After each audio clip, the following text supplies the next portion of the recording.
மாண்புமிகு பேரவைத் தலைவர் அவர்களே, முதலில் நம்பிக்கை தீர்மானத்தில் மக்களுக்கான இந்த ஆட்சியை, மனசாட்சி உள்ள மக்களாட்சியை ஆதரித்து வெற்றி பெற செய்த மாண்புமிகு உறுப்பினர்கள் அனைவருக்கும் நெஞ்சார்ந்த நன்றியை நமது அரசின் சார்பாக தெரிவித்துக் கொள்கிறேன். நடைபெற்று முடிந்த சட்டமன்ற தேர்தலில் எந்த அணியும் இல்லாமல் தனி அணியாக, தனி சிறப்புமிக்க அணியாக, மக்கள் அணியாக, மக்களை விரும்பும் அணியாக, மக்கள் விரும்பும் அணியாக களம் காண்டோம். 1967 and 1977 தேர்தல்கள் வாயிலாக அமைந்த சாமானியர்களின் அரசை போலவே 2026 சட்டமன்ற தேர்தல் வாயிலாக தமிழக வெற்றிக் கழகமும் சாமானியர்களின் அரசையே அமைக்கும் என்று மக்களிடம் தீர்மானமாக கூறினோம்.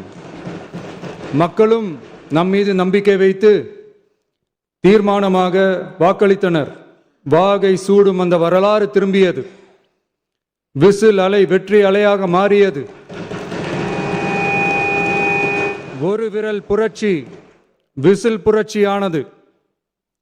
கட்சி ஆரம்பித்த 3 ஆண்டுகளுக்குள் 34.92% 1,72,26,208 வாக்குகளை மக்கள் தந்தனர். தமிழக வெற்றிக் கழகத்தை தனி பெரும் கட்சியாக சட்டமன்றத்திற்கு அனுப்பி வைத்தனர். கட்சி ஆரம்பித்த 3 ஆண்டுகளுக்குள்ளே மிக மிக சிறிய அளவில், ஒரு நூல் இழைவில் தனி பெரும்பான்மை கொஞ்சம் தள்ளி போய் இருக்கிறது. அதனால் இந்த அரசை சிறுபான்மை அரசு போல யாரும் நினைத்தால் அதிலும் எங்களுக்கு மகிழ்ச்சியே.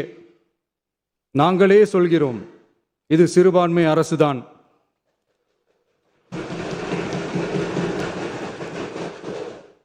சிறுபான்மை மக்களுக்கான பாதுகாப்பை உண்மையாக நிலைநாட்டும் அரசுதான். அது மட்டுமல்ல, பெண்கள், குழந்தைகள், முதியோர்கள், இளைஞர்கள், அரசு ஊழியர்கள், ஆசிரியர்கள் மற்றும் உழைக்கும் வர்க்கத்தினர் என அனைத்து மக்களுக்குமாக அமைந்த அரசுதான் இந்த அரசு. அந்த நம்பிக்கை அனைவருக்கும் ஏற்பட்டதால் தான் இந்த நம்பிக்கை தீர்மானத்தில் அது நிரூபிக்கப்பட்டிருக்கிறது. இந்த நேரத்தில் இந்த மாமன்றத்தில் நமது அரசு சார்பாக சில உத்தரவாதங்களை நான் தர வேண்டும் என்று விரும்புகிறேன். தமிழக வெற்றிக் கழகத்தின் கொள்கை தலைவர்களான தந்தை பெரியார், பெருந்தலைவர் காமராஜர், அண்ணல் அம்பேத்கர், வீரமங்க வேலு நாச்சியார், மக்கள் சேவகர் அஞ்சலை அம்மாள் ஆகியோரின் வழிகாட்டுதலுடன் இந்த மக்கள் அரசு மனசாட்சி உள்ள மக்களாட்சியை தரும் என்று உறுதியளிக்கிறேன்.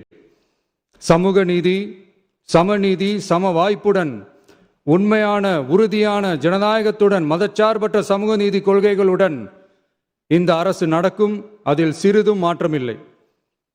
நம்முடைய இந்த ஆழமான நம்பிக்கையை மனதார நம்பி வாக்களித்த அனைத்து இயக்கங்களின் தலைவர்களுக்கும், அந்த இயக்கங்களை சேர்ந்த மாண்புமிகு உறுப்பினர்களுக்கும் மீண்டும் நன்றியை தெரிவித்துக் கொள்கிறேன். எம்மதமும் நம் மதமே, எல்லா மக்களும் நம் மக்களே, இதில் வாக்களித்தவர்கள் வாக்களிக்காதவர்கள் என்ற பாகுபாடே இருக்காது. இது எல்லோருக்குமான அரசு.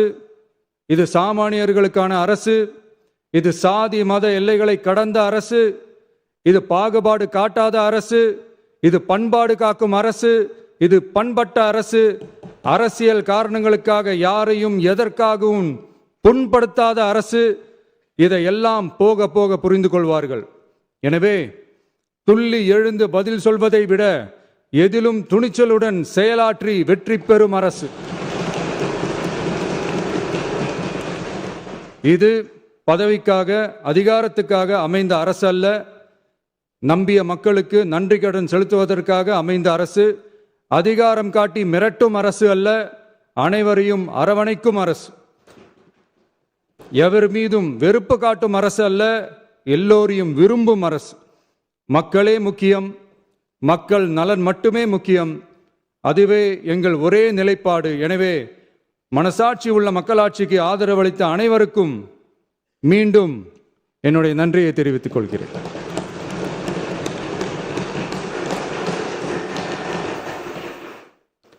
பேரவை மீண்டும் கூடும் நாள் குறிப்பிடப்பெறாமல் ஒத்திவைக்க பெறக்கோரும் தீர்மானம். மாண்புமிகு பேரவை முன்னவர் அவர்கள். மாண்புமிகு பேரவைத் தலைவர் அவர்களே, பேரவை விதி 25 கீழ் பேரவை மீண்டும் கூடும் நாள் குறிப்பிடாமல் ஒத்திவைக்க பெறலாம் எனும் தீர்மானத்தை மொழிகிறேன். மாண்புமிகு பேரவை முன்னவர் அவர்களின் தீர்மானம் பேரவையின் முடிவிற்கு விடப்படுகிறது. ஏற்போர் ஆம் என்க, மறுப்போர் இல்லை என்க. மறுப்போரே இல்லை என்று கருதுகிறேன். மறுப்போரே இல்லை. தீர்மானம் ஒருமனதாக நிறைவேறியது. பேரவை மீண்டும் கூடும் நாள் குறிப்பிடப்பெறாமல் ஒத்திவைக்கப்படுகிறது. வணக்கம்.